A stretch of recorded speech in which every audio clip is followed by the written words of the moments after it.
Okay, people, we are going to see age of social change. Now, what are we trying to understand here? Europe में एक time पे बहुत सारे changes हो रहे थे सोशल सेटअप में, और लगभग कुछ सालों बाद या राइट कंटेम्प्रेरी में ही दूसरे देशों में भी ये चेंजेस होने लगे. ठीक है, so we will see what were the reasons of these changes and finally what was the reason of all these things. तो socialism in Europe and the Russian revolution. ठीक है, यूरोप में भी हुआ, रशिया में भी हुआ. तो क्या क्या हुआ? Socialism in Europe and the Russian revolution. तो ये चैप्टर है बेसिकली जहाँ पे हम सोशलिस्ट रिपब्लिक, आज की तारीख में भी यूएसएसआर जाना जाता है, which is basically union of socialist Republic. तो आपका सोशलिस्ट माइंडसेट है यहाँ पे. सोशलिस्ट माइंडसेट कहाँ से बना? ठीक है, there was a writer called Karl Marx and he wrote a book Das Kapital in Germany. और ये बुक आज की तारीख में भी सबसे ज़्यादा पढ़ी जाने वाली बुक है. ठीक है, इसमें कम्युनिज्म का भाई साहब पूरा स्ट्रक्चर है जिसके ऊपर रशिया तैयार हुआ. रशिया में भी मोनार्कियल रूल था and the king of Russia was known as the tsar. ठीक है, TSAR, ज़ार बोला जाता था इनको. और इनका भी मोनार्कियल रूल खत्म हुआ जैसे सारे देशों में हुआ. लेकिन मोनार्कियल रूल के बाद डेमोक्रेसी नहीं आई, वहाँ पे सोशलिज्म आई. सोशलिज्म मतलब सारे क्लासेस ऑलमोस्ट इक्वल होंगे. ठीक है, कार्ल मार्क्स ने सोशलिस्ट सेटअप को अपने बुक में डिफाइन किया है, काफ़ी सारे थ्योरीज दी हैं. और इसको कार्ल मार्क्स ने सिर्फ बुक लिख के छोड़ दिया है. He has not done anything substantial, but he wrote the concept of socialism in his book which was published in German language as Das Kapital. ठीक है, और इस बुक को पढ़ा लेनिन ने. Lenin was basically a social democrat और इन्होंने Russia में इसका सेटअप किया. फिर लेनिन के बाद स्टालिन आए वगैरह वगैरह. सो बहुत सारा रेवोल्यूशन हुआ रशिया में. कोई भी सिस्टम जब जाता है तो उसको जाने के लिए एक रेवोल्यूशन चाहिए. ठीक है, एक बगावत चाहिए. So that is how the entire thing happened in Russia. So this is basically, this is Stalin, this is Lenin, ये आपके लेनिन है, दिस इज बेसिकली स्टालिन. ठीक है, this is Karl Marx. Okay, this is Lenin basically. ठीक है, one second. Okay, people, so Das Capital was basically the book which was written by Karl Marx, and on the basis of the book Lenin formed this entire socialist republic. ठीक है, तो क्या क्या changes आए इस formation में, क्योंकि किसी भी पॉलिटिकल सिस्टम को जब हम उखाड़ फेंकते हैं और उसकी जगह पे नया पॉलिटिकल सिस्टम लाते हैं तो काफ़ी सारा उपद्रव होता है, काफ़ी सारा बगावत होता है वगैरह वगैरह. So lot of things actually take place. Okay, let's see here the age of social change. In the previous chapter, you read about the powerful ideas of freedom and equality that circulated in Europe after the French Revolution. तो French Revolution के बाद भाई साहब Europe में एक common sentiment हो गया कि भाई साहब हर एक इंसान फ्री है और हर एक इंसान इक्वल बिफोर लॉ है. ठीक है, so the ideas of freedom and equality that was spread out in the entire French society during the revolution. ठीक है, और ये आइडियाज भाई साहब रशिया तक भी पहुंच गए obviously. That circulated in Europe after the French revolution. और इसी की वजह से हम फ्रेंच रेवोल्यूशन को पढ़ते हैं, क्योंकि फ्रेंच रेवोल्यूशन के चलते और भी सोसाइटीज़ में और भी कंट्रीज़ में रेडिकल चेंजेस आए. The French revolution opened up the possibility of creating a dramatic change in the way society was structured.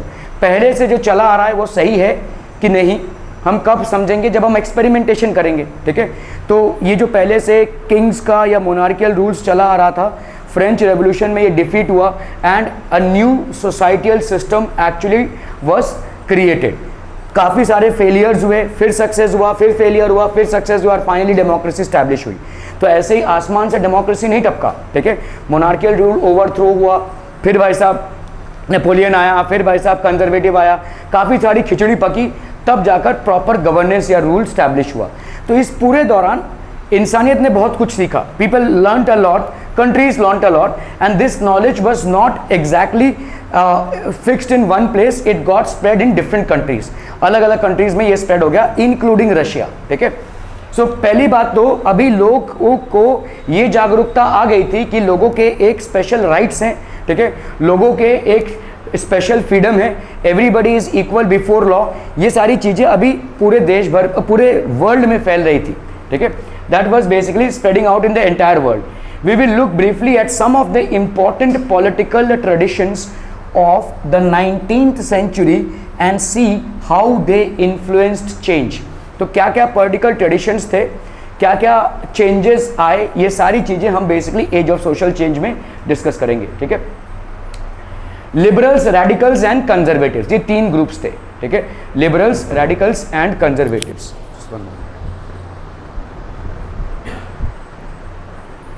Okay, so we have basically liberals, radicals and conservatives. Now let's see what are there.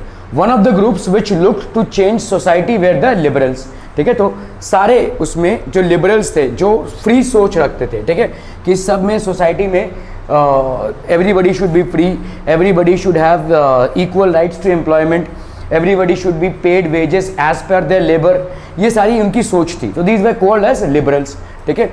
Liberals also oppose the uncontrol power of dynastic rulers, monarchial rule को ये oppose करते थे, ठीक है। They were always against the monarchial rules, ठीक है, जो king के रूलर्स होते थे और जो अनकंट्रोल पावर का यूटिलाइजेशन करते थे, कभी भी कोई टैक्स लगा दिया, कभी भी किस तरीके का शोषण किया। सो इस तरीके के डायनेस्टिक रूलर्स, मतलब जो डायनेस्टीज में फॉर्म होती हैं, ऐसे रूलर्स को वो हमेशा अपोज करते थे। Liberals always used to oppose them.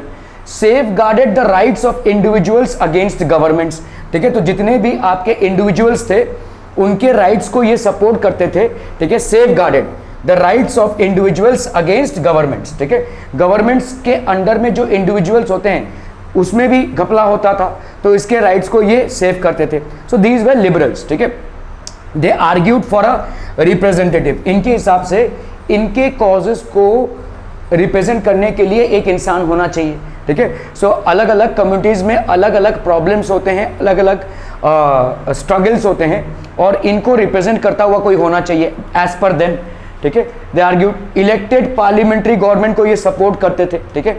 They did not believe in universal adult franchise, ये एक गलत था जो वो नहीं मानते थे अभी तक, ठीक है। They did not believe in universal adult franchise, इनके हिसाब से women were still not allowed to vote, ठीक है। एंड यूनिवर्सल अडल्ट फ्रेंचाइजी मतलब anybody irrespective of caste, colour, creed और religion who has attained 18 years of age would have the right to vote. One person one vote, one person one vote, ऐसा count होना चाहिए। That is called universal adult franchisee. But they still didn't believe in it. They thought that only men had the right to vote. That is the right for every citizen to vote. Every citizen who has crossed 18 years of age. Okay. They felt men of property mainly should have the vote.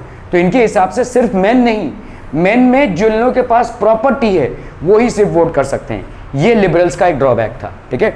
Liberals सब कुछ चाहते थे सही सही तरीके से, लेकिन ये एक ड्रॉबैक था कि वो यूनिवर्सल एडल्ट फ्रेंचाइजी पे ट्रस्ट नहीं करते थे या इस सिस्टम को बिलीव नहीं करते थे। For them only man should vote and not all, मतलब it doesn't mean that all the man should be voting, only man who have property with them should be voting. Men who do not have any property would not have the right to vote, ठीक है।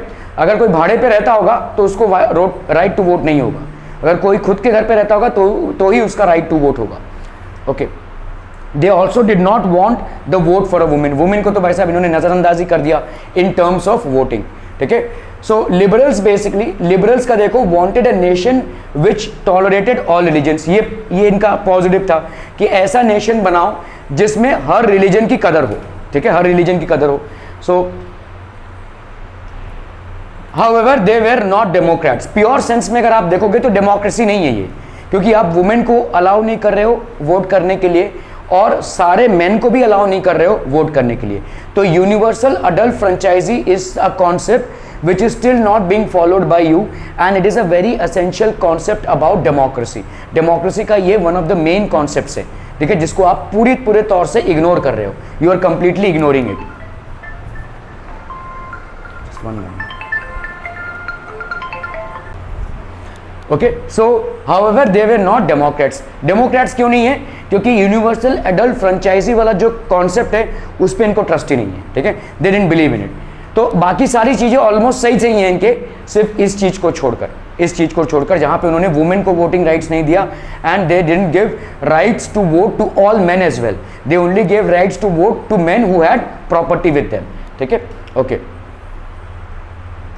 अभी हम in contrast radicals wanted a nation in which government was based on the majority of a country's population.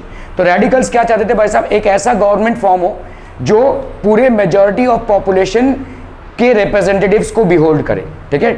जैसे 10% Kings and nobleman हुआ करते थे, 90% जो common peasants थे उनमें से रिप्रेजेंटेटिव चुनकर भाई साहब नेशन बने, ठीक है। Okay, many supported the privileges suffragette movements, तो इन्होंने भाई साहब जो भी प्रिविलेजेस थे, ठीक है, इनको सपोर्ट किया। They oppose the privileges of great land owners and wealthy factory owners, जो भी बड़े बड़े लोग थे जिनको अलग अलग तौर तरीके के प्रिविलेजेस मिलते थे, उनको इन्होंने अपोज किया, ठीक है। They were extended privileges, okay. They were not against the existence of private property but dislike concentration of property in the hands of a few.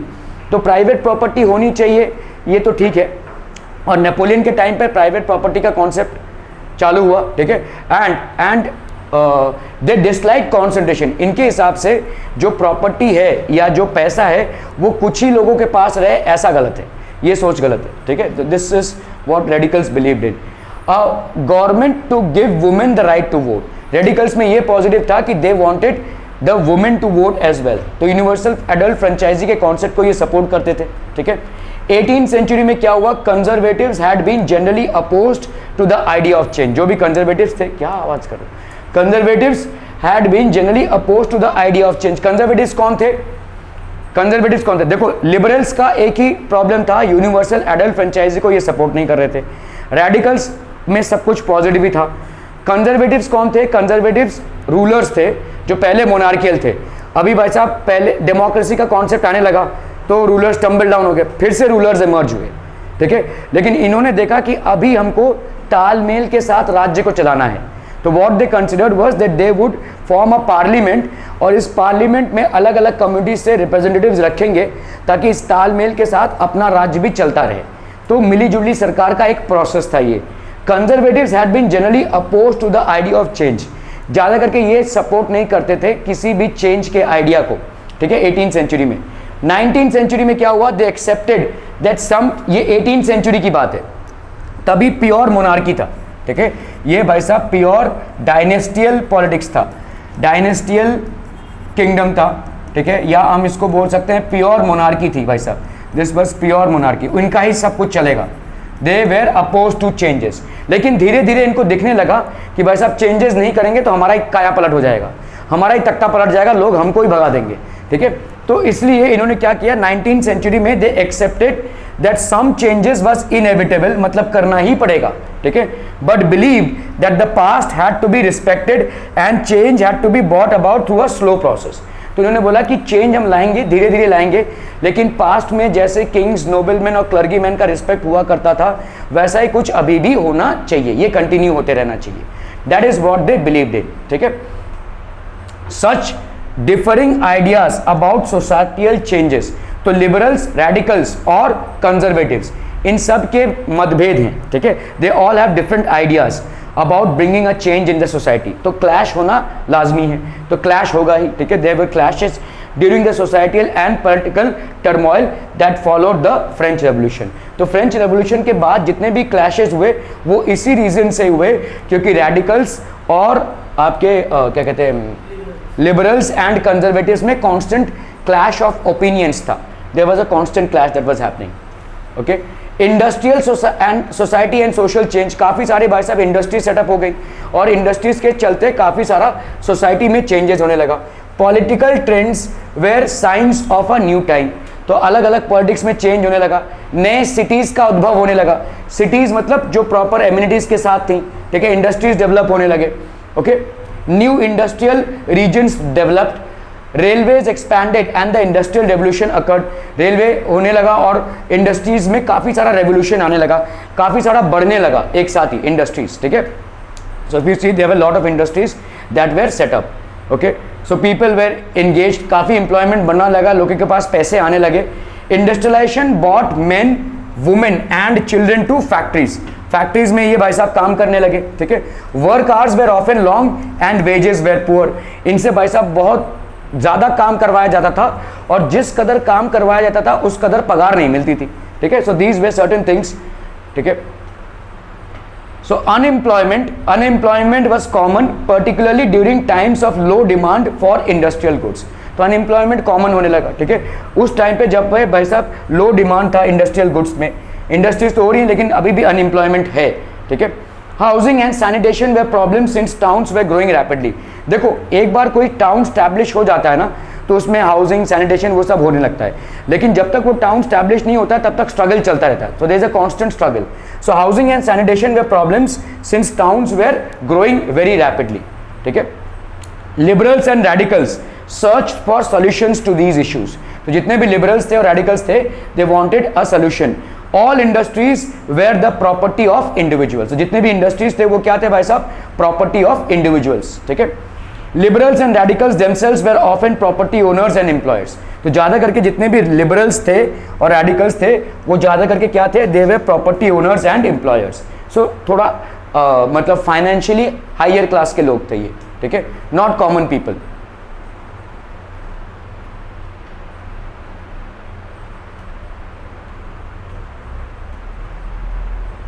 Okay, so having made their wealth through trade or industrial ventures, they felt that such effort should be encouraged, that its benefits would be achieved if the workforce in the economy was healthy and citizens were educated. तो इनके हिसाब से भाई साहब education जरूरी है, ठीक है, सिटीजन्स का हेल्थ जरूरी है, ठीक है, वर्कफोर्स में, ठीक है, इससे ज्यादा फायदा होगा, ठीक है, इससे ज्यादा फायदा होगा।